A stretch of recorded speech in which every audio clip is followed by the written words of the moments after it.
Halo Sumatera Utara, selamat sore pemirsa. Sumatera Utara hari ini kembali hadir pada Anda memperbarui informasi Anda seputar Sumatera Utara edisi Kamis 13 Juni 2024. Bersama dengan saya Muhammad Budi SR. Dan saya Udran dari Olinka. Sejumlah informasi menarik telah disiapkan oleh tim redaksi kami. Berikut berita selengkapnya.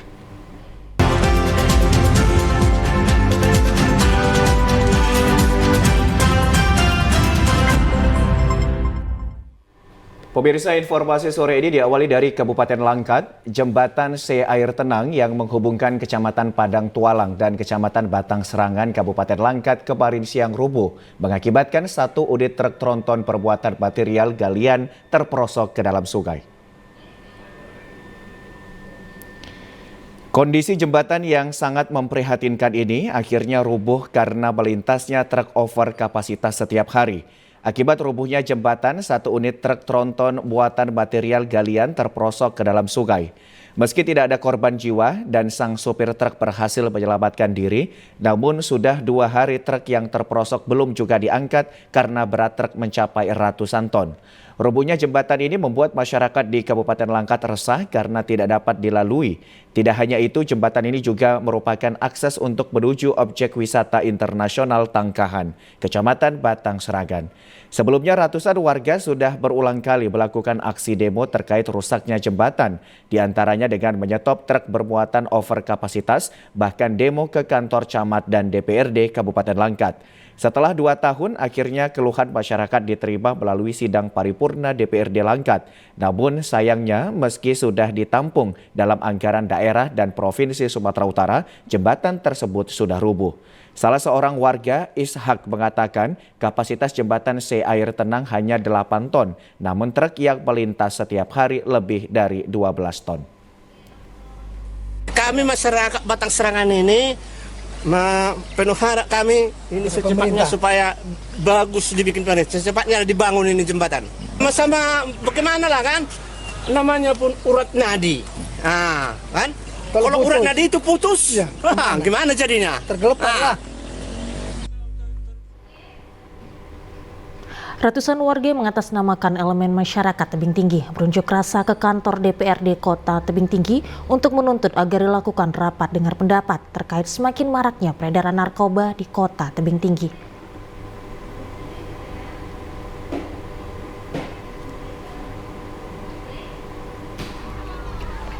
Sebelum melakukan orasi, warga tersebut sudah ditemui sejumlah anggota DPRD, termasuk Ketua DPRD Basyarudin Nasution. Warga menuntut agar DPRD melakukan rapat dengar pendapat dengan Kapolres Tebing Tinggi, AKBP Andreas Tampubolon, terkait maraknya peredaran narkoba di Kota Tebing Tinggi, serta tidak ada langkah nyata untuk menghentikan peredarannya di Kota Tebing Tinggi. Selain itu, warga juga meminta DPRD memanggil Ketua Pengadilan Negeri Kota Tebing Tinggi terkait diputus bebaskannya dalam sidang Prapit seorang berinisial A yang diduga bandar narkoba. Langkah dari kedua instansi ini dinilai sangat mengecewakan warga Kota Tebing Tinggi yang akan menjadi kota bebas narkoba. Pimpinan DPRD Basyarudin Nasution berjanji akan menampung setiap aspirasi dari warga Kota Tebing Tinggi dan dalam waktu 1 minggu akan melakukan RDP dengan dinas serta lintas instansi terkait. Surat tersebut kami menunggu hari ini kedatangan daripada saudara-saudara kami sekalian.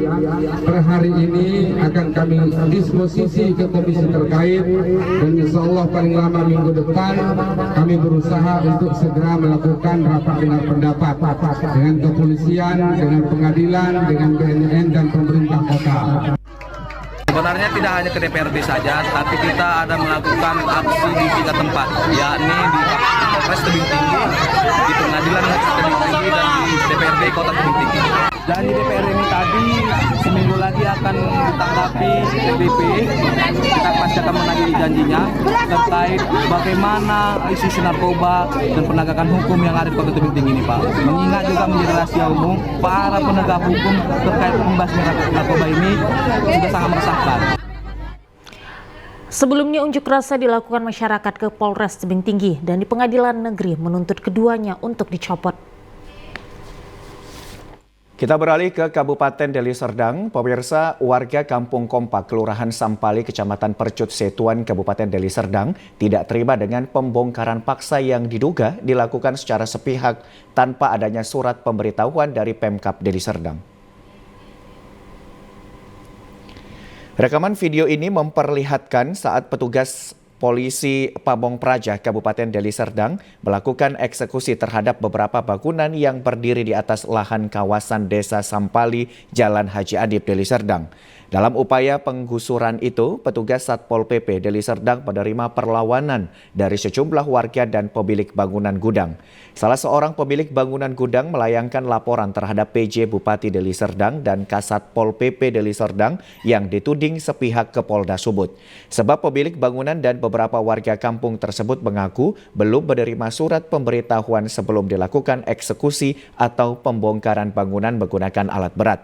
Kuasa hukum warga Kamarudin Simanjuntak mengatakan warga di lahan tersebut mempunyai hak yang kuat berdasarkan keputusan Mahkamah Agung tahun 2001 dan telah tinggal selama 20 tahun lebih di atas lahan tersebut. Yang demo itu PJ Bupati Deli Serdang dilaporkan oleh Freddy Panjaitan, ya, tapi tidak pernah pemberitahuan, termasuk kepala Satpol PP. Jadi yang dua inilah intinya. Kemudian orang-orang dan kawan-kawan lainnya, camat, kepala desa. Karena di sini, di Kampung Kompak ini, tanah warga. Beberapa bangunan gudang dan pemukiman warga, Pemkab Deli Serdang juga menembok pagar beton masjid di kawasan tersebut.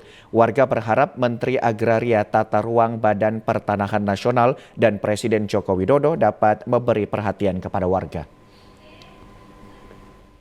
Majelis Hakim Pengadilan Negeri Medan memvonis 3 terdakwa kasus koneksitas eradikasi lahan PT Perkebunan Sumatera Utara dengan kurungan penjara 9,5 tahun. Pengadilan Tindak Pidana Korupsi Pengadilan Negeri Medan menggelar perkara koneksitas eradikasi lahan PT Perkebunan Sumatera Utara PSU 2019 hingga 2020 lalu di Pengadilan Negeri Medan kemarin. Kasus ini melibatkan 3 terdakwa, yakni Ghazali Arif selaku mantan Direktur Utama PT PSU, Purnawirawan Letkol Infantri Sahat Tua Bate, Ketua Primer Koperasi Kartika Karyawan, dan veteran Babin Minfetchat Kodam 1 Bukit Barisan, dan Febrian Morris Diak Bate selaku Direktur PT Kartika Berkah Bersama. Majelis Hakim yang diketuai M. Yusuf Frihadi Girsang menyebutkan, ketika terdakwa melakukan penjualan tanah kerukan lahan HGU PT PSU dengan modus melaksanakan pekerjaan eradikasi. Dalam pengerjaan ini terdakwa Sahatua mengajak terdakwa Febrian Morris Diak Bate sebagai penyedia alat berat serta menjual tanah yang dikeruk untuk ditimbun pembangunan jalan tol. Pengerjaan berlangsung dari bulan Juli 2019 hingga Juli 2020. Total volume tanah yang dikeruk mencapai 2.980 meter kubik. Ketiga terdakwa dijatuhi hukuman masing-masing 9 tahun 6 bulan penjara dan denda 350 juta rupiah subsidiar 5 bulan kurungan. Terdakwa Satua Bate dan Febrian Morris Diak Bate diwajibkan membayar uang pengganti masing-masing 6,2 miliar dan 3,3 miliar rupiah. Usai mendengarkan putusan, penasihat hukum dan jaksa penuntut umum Gaul Manurung bersama auditor dari Pengadilan Militer Medan, Letkol Darwin menyatakan pikir-pikir. Koneksitas pikir-pikir. Jaksa sama termasuk soal uang pengganti yang tidak. Pikir nanti terima salinan putusan dulu, baru lapor pimpinan. Majelis Hakim menyatakan kerugian negara akibat dari korupsi koneksitas eradikasi senilai 34,8 miliar yang sebelumnya dipaparkan Kepala Kejaksaan Tinggi Sumatera Utara. Kerugian negara mencapai 50,4 miliar rupiah. Pemirsa, petugas Satuan Reserse Narkoba Polrestabes Medan melakukan gerebek kawasan basis narkoba di bantaran rel kereta Pancasila Tembung, Deli Serdang. Dalam penggerebekan kali ini, petugas berhasil menyita beberapa klip paket narkoba jenis sabu siap edar, serta 4 orang diduga pengedar dan pengguna narkoba.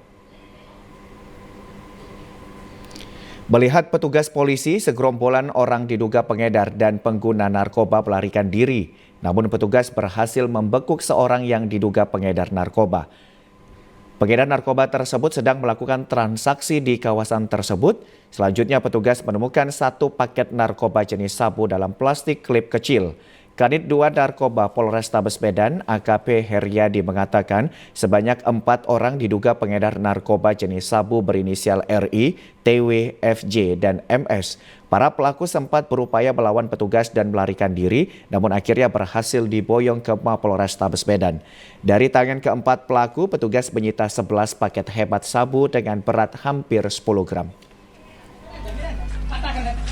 Hari ini kami melaksanakan rel kampung narkoba di bantaran rel kereta api Jalan Melaka.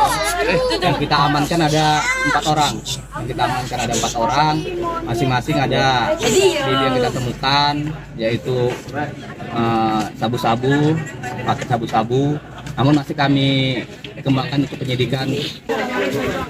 Kawasan bantaran rel kereta api Jalan Pancasila Tembung ini telah berulang kali digerebek oleh polisi, namun praktik jual beli narkoba tetap terjadi. Polisi menyebut kawasan ini akan tetap diawasi dan akan terus melakukan penggerebekan.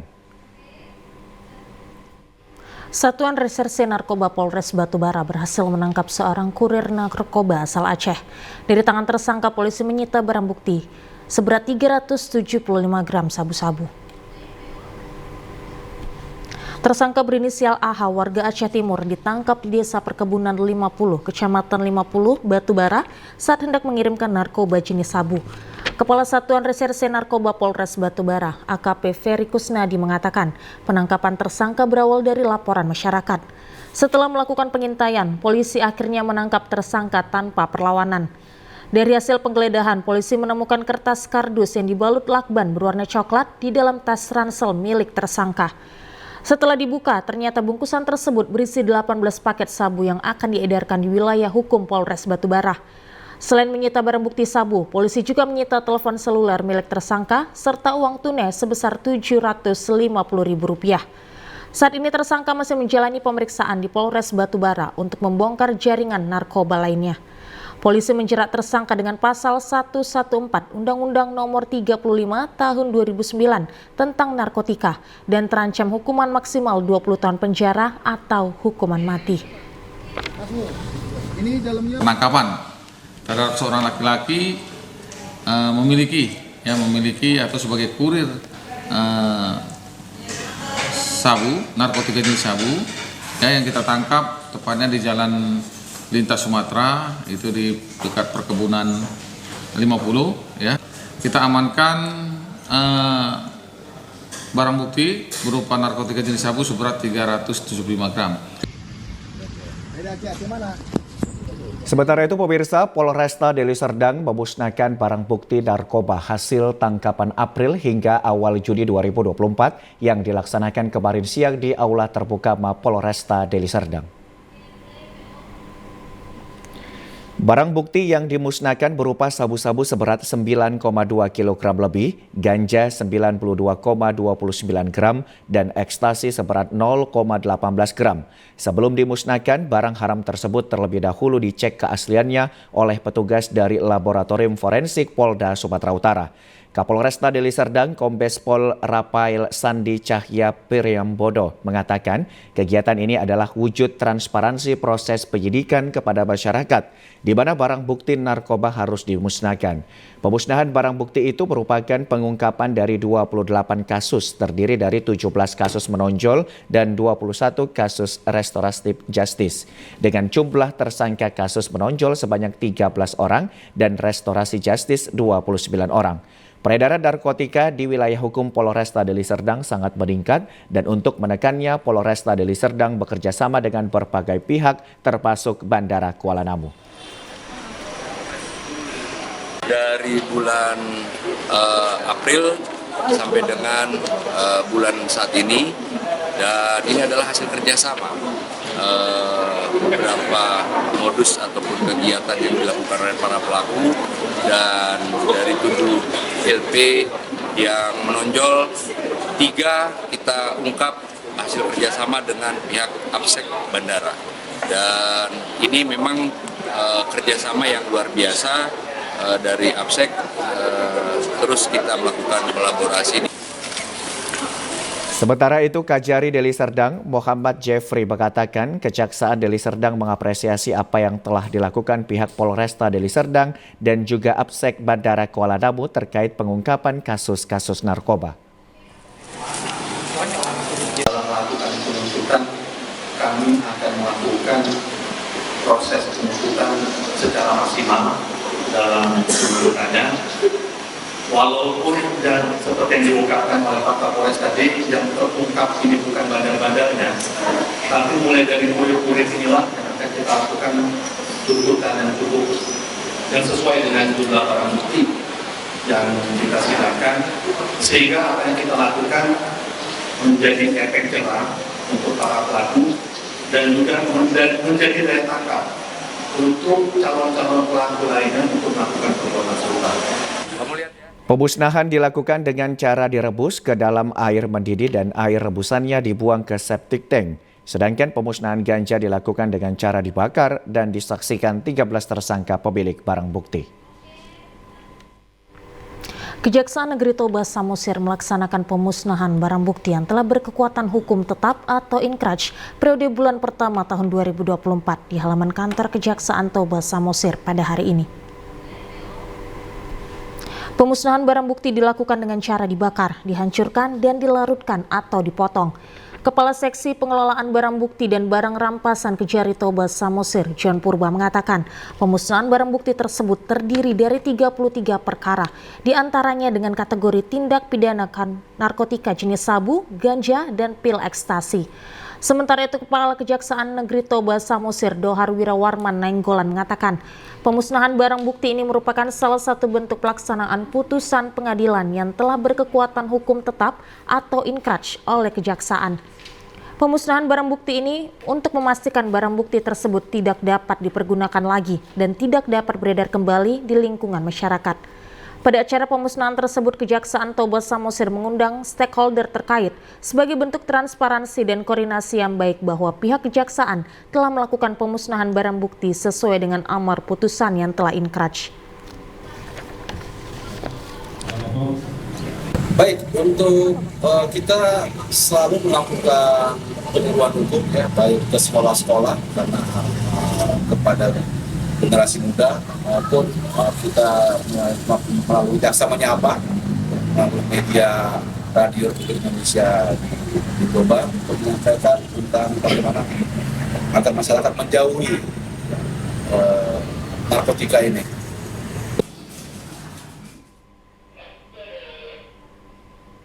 Satu unit sepeda motor milik salah seorang perangkat desa N4 Aik Nabara di Kabupaten Labuhan Batu dicuri kawanan maling. Aksi pencurian ini terekam kamera pengawas milik pemerintah. Pemerintahan desa yang terpasang di sekitaran lokasi.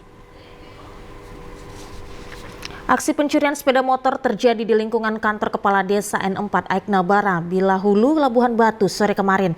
Dalam rekaman kamera CCTV, sebelumnya terlihat dua orang pria pelaku pencurian yang menggunakan kaos oblong dan celana pendek memantau situasi di sekitaran parkiran sepeda motor.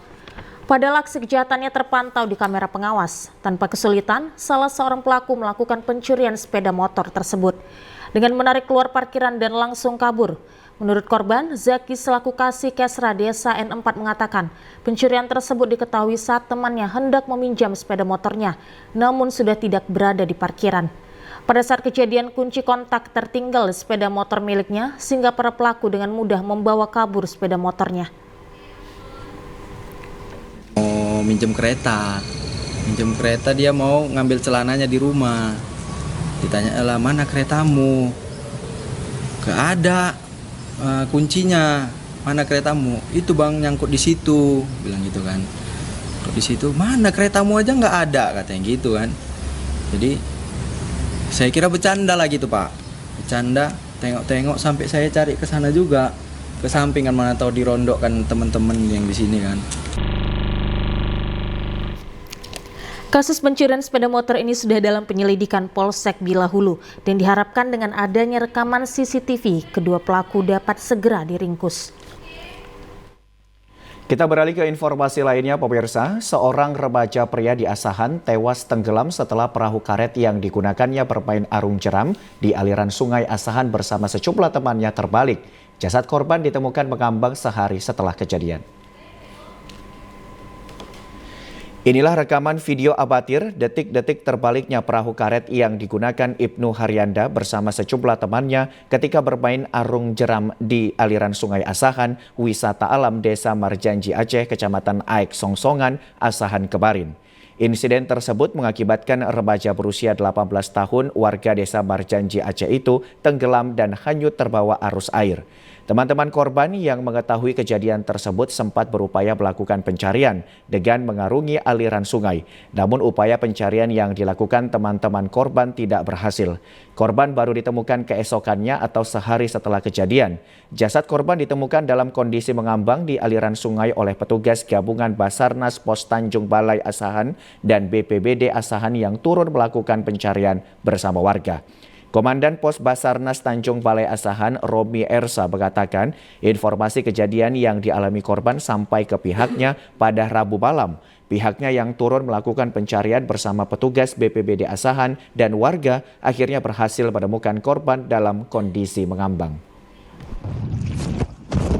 Ada orang hanyut di Desa Marjanji Aceh, Kecamatan Aek Songsongan, Kabupaten Asahan.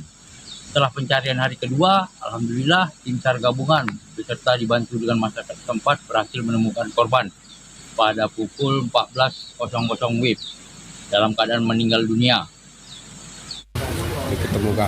Sementara itu, usai proses evakuasi, jasad korban langsung dibawa ke rumah duka dan selanjutnya dimakamkan di pemakaman umum Desa Marjanji Aceh yang tidak jauh dari rumahnya.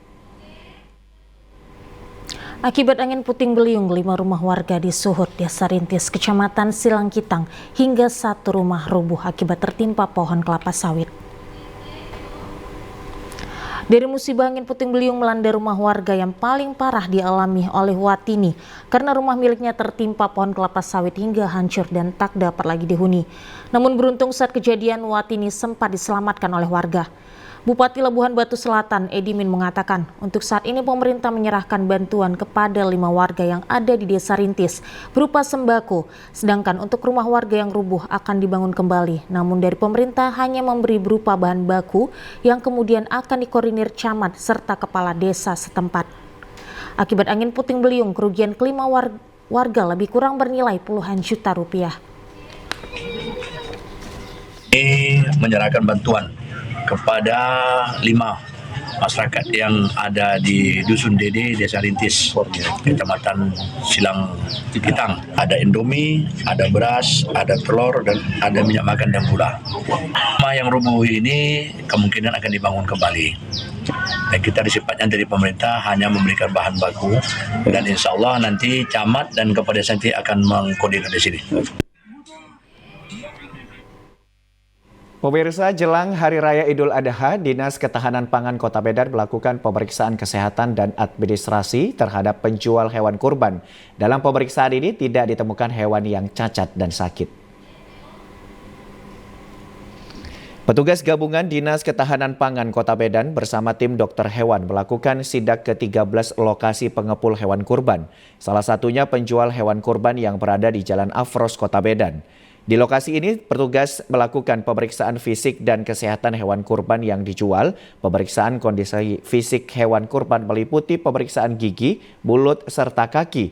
Tak hanya pemeriksaan fisik, petugas juga melakukan pemeriksaan administrasi. Kadis Pertahanan Pangan Kota Medan, Gelora Ginting, mengatakan dari 13 lokasi yang didatangi, pihaknya tidak menemukan hewan kurban yang cacat dan sakit. Meski demikian, petugas tetap menghimbau kepada pengepul untuk menjaga kesehatan hewan kurban jelang Hari Raya Idul Adha.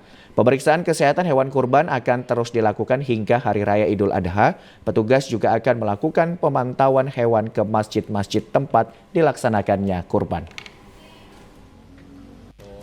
Ya, aman di Medan aman. Jadi karena kebetulan ini hewan kurban yang ada di Kota Medan ini pasti banyak dari luar daerah dan biasanya itu akan datang pada H-1 sebelum Hari Raya Idul Adha. Jadi kita telah mengarahkan himbauan kepada BKM untuk bisa mengecek syarat-syarat administrasi penerima hewan kurban serta mengecek secara fisik bagaimana kondisi kesehatan hewan kurban. Meski Hari Raya Idul Adha tinggal beberapa hari lagi, namun penjualan hewan kurban di Kota Medan masihlah sepi. Meski demikian, penjual tetap memperhatikan kesehatan dan kebersihan hewan dan rutin memberikan vitamin. Jelang Hari Raya Idul Adha, tempat penjualan hewan kurban yang berada di Jalan Afros masih sepi dari pembeli. Penjual hewan kurban Salman mengatakan, dari jumlah hewan sapi sebanyak 32 ekor, baru 22 ekor yang laku dan dipesan oleh calon pembeli. Menurutnya tahun ini penjualan hewan kurban cukuplah sepi dan ada penurunan omset sebanyak 5%. Meski demikian, pihaknya tetap memperhatikan kebersihan hewan dengan membandingkan setiap pagi dan sore, serta pemberian vitamin yang rutin.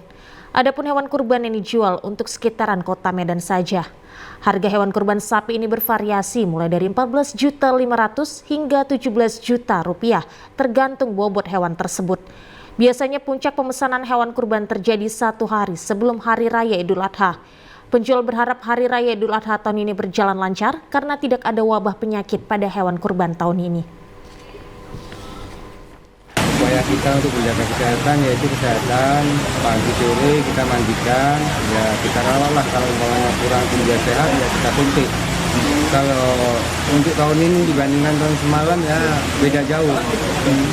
Kalau tahun ini ya agak dingin. Berkurang berarti Pak? Berkurang ya, agak dingin dibanding tahun semalam. Berapa persen Pak terjadi penurunan? Ya paling-paling ini 5%, kalau tahun semalam sekitar 10%, ini 5% aja. Karena kan ternak kita nggak begitu banyak.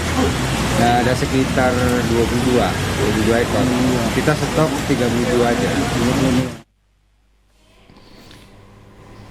Pemirsa, kita beralih ke Kabupaten Mandailing Natal. Harga ayam boiler atau ayam potong di pasar tradisional Pasar Baru Panyabungan menurun hingga Rp5.000 per ekor. Sedangkan harga daging sapi masih stabil di kisaran 170 kg.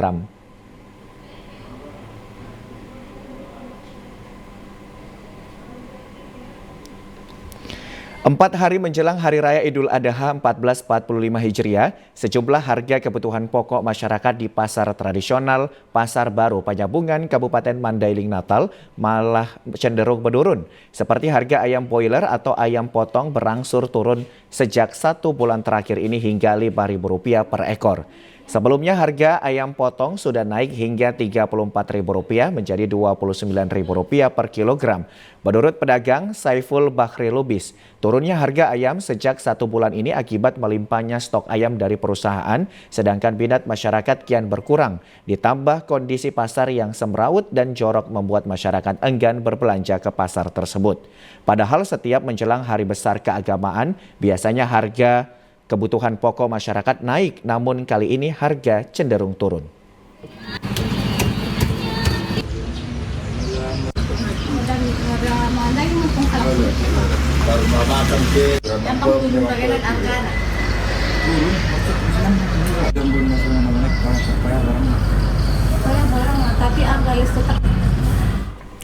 Sementara lapak para pedagang daging sapi di Pasar Baru Panyabungan juga terlihat sepi meski harga sapi masih relatif normal di kisaran Rp170.000 per kilogram. Pedagang daging sapi mengaku mengurangi stok sejak beberapa minggu terakhir karena memasuki Hari Raya Idul Adha. Stok yang ada di lapak mereka hanya untuk ketersediaan kepada pelanggan saja. Pemirsa, kami akan segera kembali dengan sejumlah informasi lainnya. Tetaplah bersama kami di Sumatera Utara hari ini.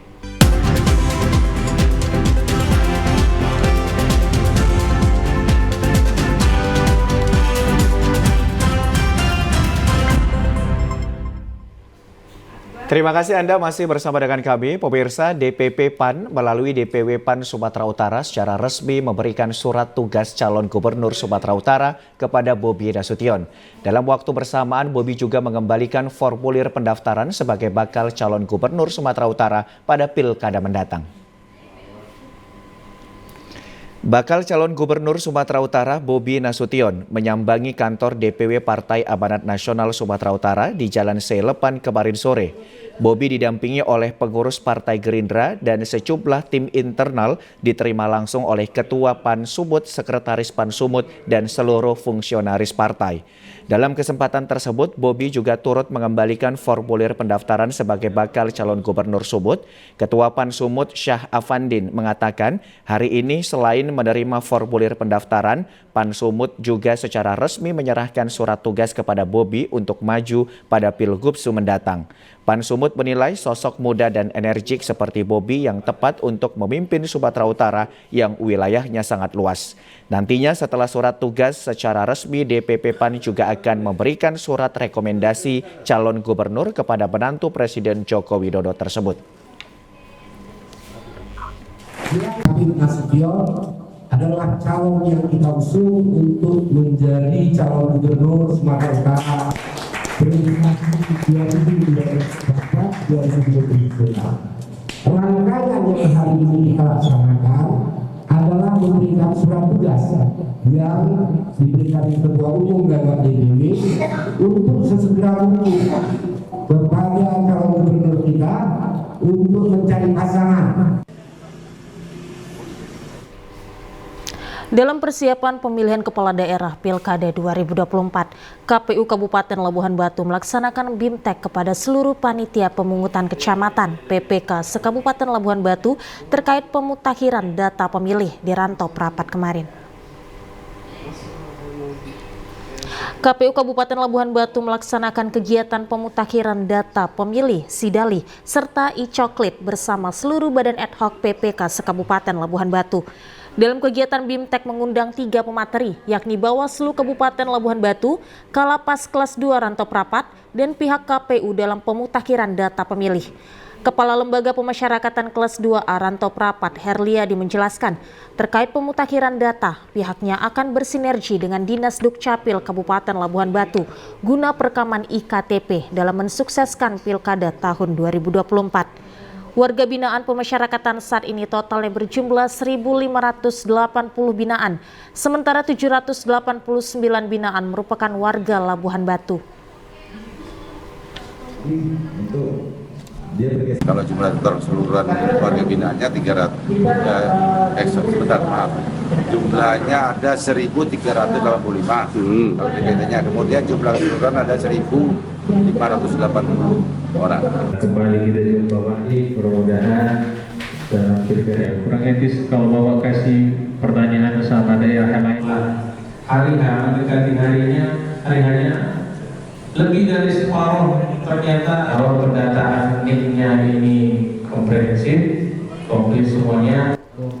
Sementara Komisioner KPU Kabupaten Labuhan Batu, Said Daulay, selaku Divisi Perencanaan Data dan Informasi, menjelaskan tujuan dilaksanakan BIMTEK kepada badan ad hoc hingga ke tingkat bawah dalam pemutakhiran data pemilih yang nantinya bisa seragam dan serentak se-Kabupaten Labuhan Batu. Hari ini KPU Kabupaten Labuhan Batu melaksanakan BIMTEK tentang pemutakhiran data pemilih yang hari ini dilaksanakan melibatkan 3 unsur pemateri, diantaranya ada Bawaslu, kemudian juga hadir dari Kemenkumham atau Lapas. Di sini ada 2 lapas di Labuhan Batu tentunya, yang pertama Lapas Rantau Prapat kelas 2 dan Lapas kelas 3 Labuhan Bilik. Tentunya pasti tidak ada yang bertanya karena isinya warga binaan, barangkali ada yang kenal.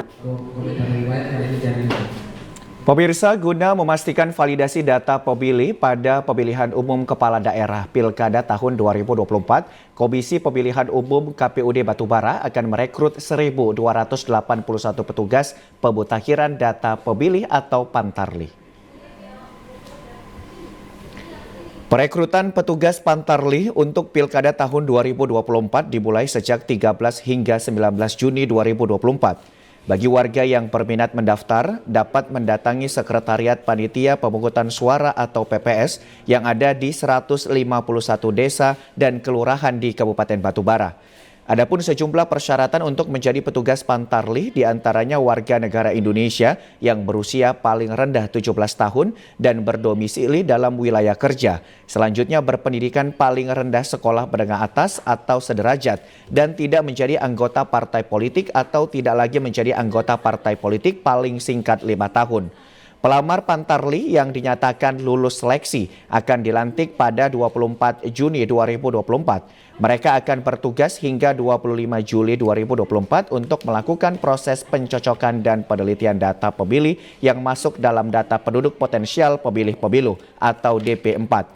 Dengan menggunakan aplikasi e-Coklit, di Kabupaten Batubara sendiri ada sebanyak 321.552 penduduk yang masuk dalam DP4 untuk pemilihan gubernur dan wakil gubernur Sumatera Utara serta pemilihan bupati dan wakil bupati Batubara tahun 2024. KPU Kabupaten Batubara hari ini sampai pada perekrutan badan ad hoc untuk Pantarlih.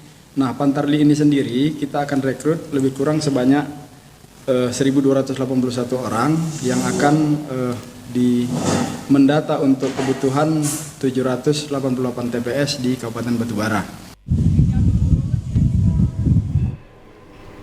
Wali Kota Medan Bobi Afif Nasution menyebut akan membuat sistem perparkiran baru untuk mengantisipasi terjadinya penyelewengan. Hal itu disebabkan karena masih banyaknya oknum petugas parkir yang menyalahgunakan mesin e-parkir seperti yang baru saja terjadi digunakan untuk bermain judi online. Wali Kota Medan Bobi Afif Nasution menanggapi terkait video viral seorang juru parkir bermain judi slot dengan alat EDC atau alat pembayaran parkir elektronik di Kota Medan. Untuk mengantisipasi penyelewengan serupa terjadi kembali, pemerintah Kota Medan dalam waktu dekat akan membuat sistem perparkiran baru. Terkait juru parkir yang menyalahgunakan mesin e-parkir, Wali Kota Medan menyebut pembinaan dan pengawasan terhadap jukir ada di pihak ketiga atau vendor. Mesin EDC yang digunakan sebagai alat pembayaran parkir juga dari pihak ketiga ini merupakan bentuk kerjasama Pemko dengan pihak ketiga. Bobi juga mengatakan pengadaan mesin bukan dari Pemko, melainkan pihak ketiga. Bobi juga menyangkal jika sistem parkir elektronik kurang efektif. Bobi menyebutkan selama sistem e-parkir diterapkan peningkatan PAD meningkat serta tingkat kebocoran PAD berkurang.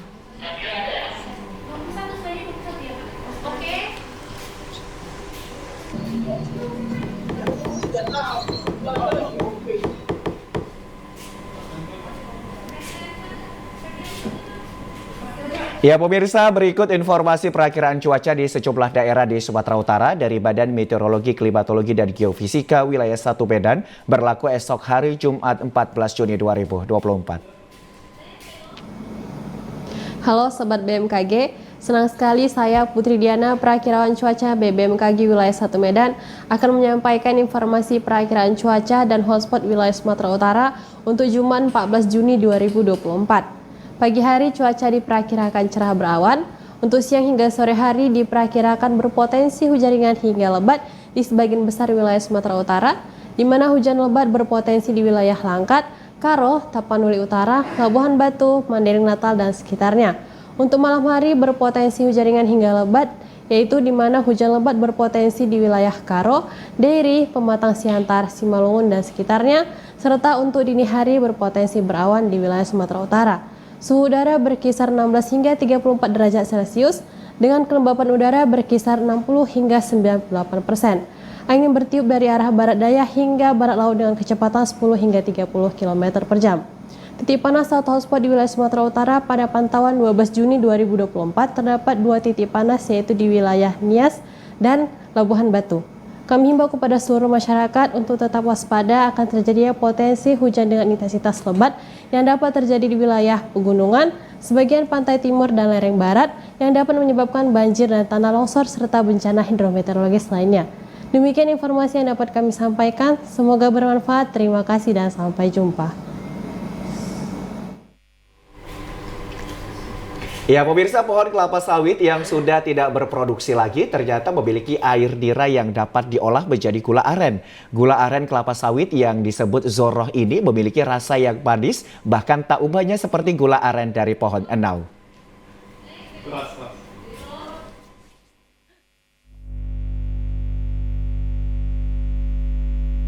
Kabupaten Labuan Batu, Provinsi Sumatera Utara sangat dikenal sebagai daerah perkebunan kelapa sawit.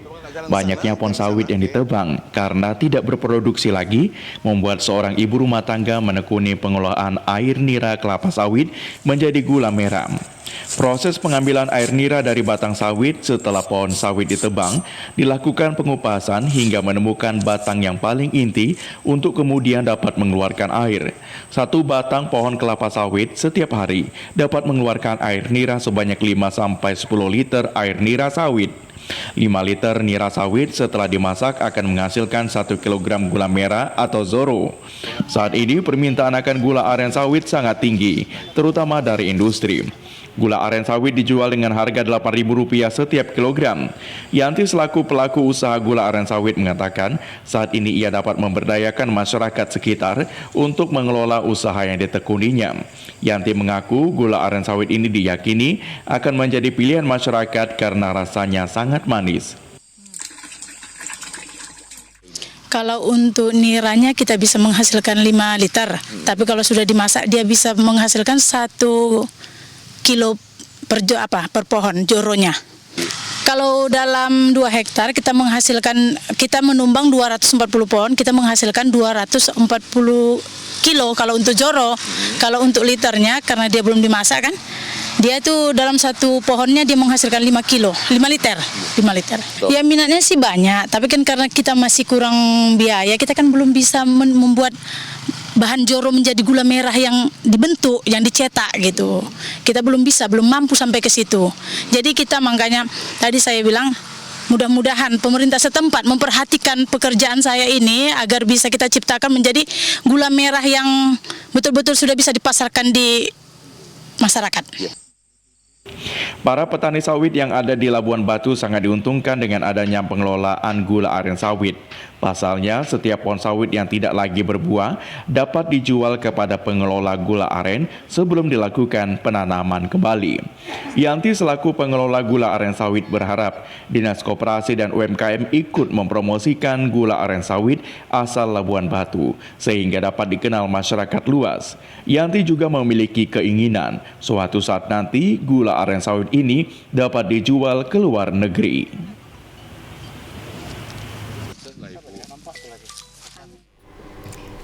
Produk UKM keripik singkong Sibolga kian menarik perhatian masyarakat karena rasanya yang khas dan renyah, sehingga sangat cocok dijadikan sebagai buah tangan.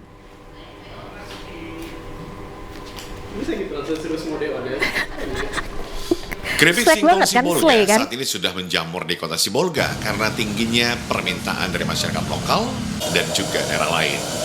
Yang membedakan keripik singkong Sibolga dengan keripik singkong lainnya adalah karena dicampur dengan ikan teri asal kota Sibolga yang cukup terkenal dari Sumatera Utara. Keripik singkong Sibolga pada umumnya diolah menjadi keripik singkong balado, di mana bumbunya terbuat dari cabai dan gula merah serta ikan teri. Keripik singkong Sibolga terdapat beberapa ukuran mulai dari plastik kecil dengan harga Rp5.000 hingga Rp50.000. Pelaku usaha keripik singkong Adriana Arita mengaku bahan baku singkong didatangkan dari daerah lain sekitar Sibolga, sedangkan ikan terinya khas buatan Sibolga. Dalam sehari ia bisa menjual secara langsung kepada pembeli yang datang mencapai 10-15 kg, sedangkan permintaan dari daerah lain bahkan luar provinsi juga selalu ada, dan hal inilah yang membuat geliat UKM keripik singkong asal Sibolga semakin berkembang. Dari ubi, terus ada ubi itu dikupas dulu, barulah dicuci, baru diparut. Habis diparut kan digoreng, habis digoreng dikeringkan lah minyaknya. Habis dikeringkan minyaknya barulah disambal. Disambal dimasukkanlah di sini, baru ditunggulah sebentar. Habis dingin dia baru diisi di plastiknya. Bu, satu hari itu bisa menjual berapa kilo, Bu? Paling-paling lah ada 10 kilo, ada 15 kilo kayak gitu loh. Adi selaku pembeli mengaku mengetahui keripik singkong Sibolga dari media sosial dan setelah mencicipinya merasa sangat cocok dijadikan oleh-oleh. Soal harga juga sangat terjangkau dan terdapat aneka ukuran sehingga pembeli bisa memilih dengan aneka ukuran. Ia berharap agar oleh-oleh khas keripik singkong Sibolga semakin dikenal masyarakat luas. Menurut saya ini keripiknya rapuh dan rasa ini kita kan orang suku Batak itu otentiknya sama pedas-pedas ya. Nah, pedas-pedasnya dapat ini. Harganya bagaimana Bang? Kalau harga ya masih terjangkau sih. Kalau menurut Abang kemasannya sendiri layak atau dipikirin oleh Bang? Oh, layak banget. Cuman kalau bisa ada simbol adat Bataknya gitu. Jadi kerasa itu oleh-oleh dari tanah Bataknya gitu. Meningkatnya geliat UKM keripik singkong ini membuat Dinas Koperasi UMKM Sibolga melakukan pendampingan mulai dari pembekalan pengemasan hingga pemasaran. Pemirsa, kami akan segera kembali dengan sejumlah informasi lainnya. Tetaplah bersama kami di Sumatera Utara hari ini.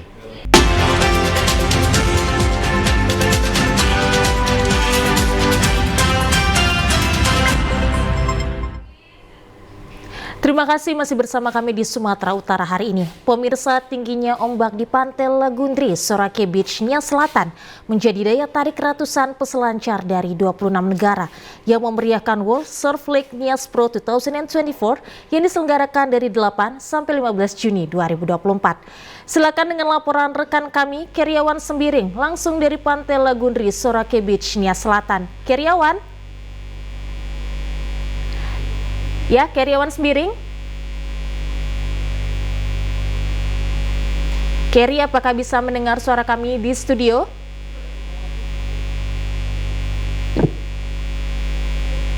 Ya, Keri. Terima kasih, Tongkan ya. Iya, Audra. Selamat sore. Ya, sore Keri. Silakan laporan Anda. Baik, Audra dan Budi dapat kami sampaikan terkait dengan para peselancar yang datang dari berbagai negara. Mengakui bahwa ombak yang ada di pantai Sorake Beach Lagundri ini memang memiliki kelas standar dunia, sehingga memang para peselancar sungguh antusias untuk mengikuti yang namanya event ini.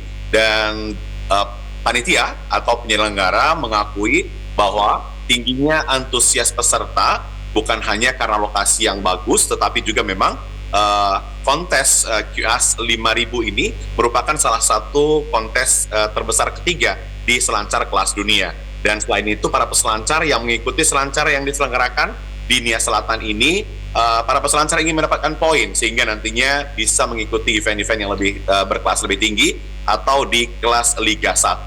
Dan sementara itu tadi para penyelenggara, maksud kami panitia penyelenggara, Mr. Alex mengaku keikutsertaan peselancar lokal ini menunjukkan antusiasme yang begitu luar biasa, meskipun memang sampai perempat final, semifinal, dan final tidak diikutsertakan karena memang tidak lolos, tapi progresnya cukup baik sekali dan berharap nanti suatu saat para peselancar lokal khususnya dari Nias Selatan bisa menjadi peselancar kelas dunia. Berikut kita ikuti petikan wawancara kami dengan Mr. Alex selaku ketua penyelenggara.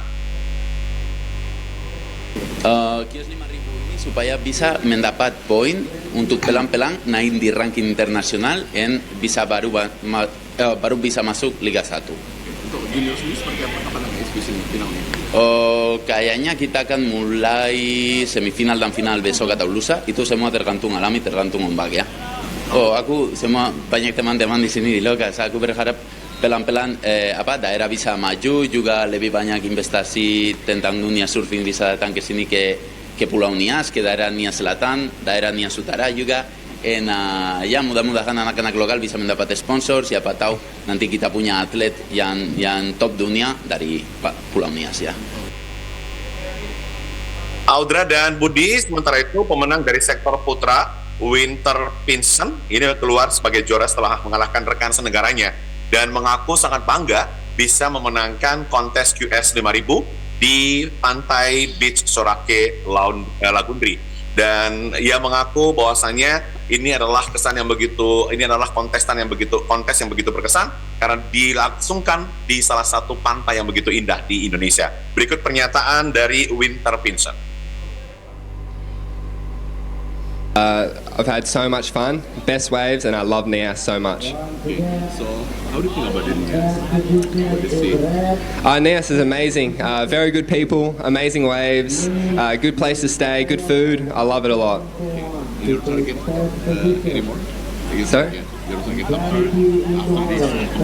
Oh, I got another competition next in South Africa, so I'm off to South Africa. But go home first to Australia and spend a bit of time with the family.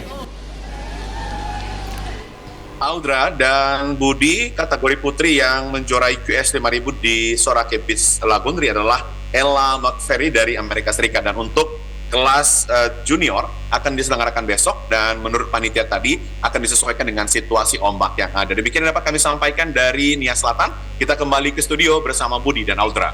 Baik, terima kasih Karyawan Sebering atas laporan Anda. Selamat bertugas kembali dan selamat sore. Ya pemirsa, informasi tadi menutup perjumpaan kita pada program Sumatera Utara hari ini. Saya Muhammad Budi SR. Dan saya Audrian dari Olinka beserta seluruh kerabat kerja yang bertugas mengucapkan terima kasih atas perhatian Anda. Selamat sore dan sampai jumpa.